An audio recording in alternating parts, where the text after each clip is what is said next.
That hidden good deed you thought no one saw. Allah saw it. That small sin you thought was too minor to count. Allah recorded it. Because nothing is invisible in His sight. Not even the weight of a speck.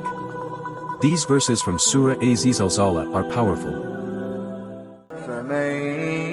يعمل مثقال ذرة خيرا يره ومن يعمل مثقال ذرة شرا يره.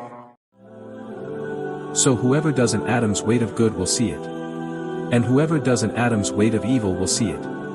They strip away excuses. Allah is telling us.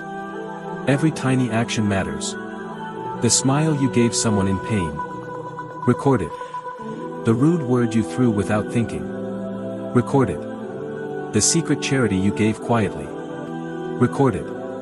The late night sin you thought was hidden. Recorded. Why does this matter? Because on the day of judgment, you won't just be judged on the big deeds. The atoms add up. That's why no good is ever wasted. And no sin is ever too small. This verse makes you more conscious of every choice, every word, every step. Because if even an atom is written, what about everything bigger? Comment, Ya Allah, make my scales heavy with good. Save this as your reminder that nothing is forgotten. Follow for daily Quranic accountability and hope.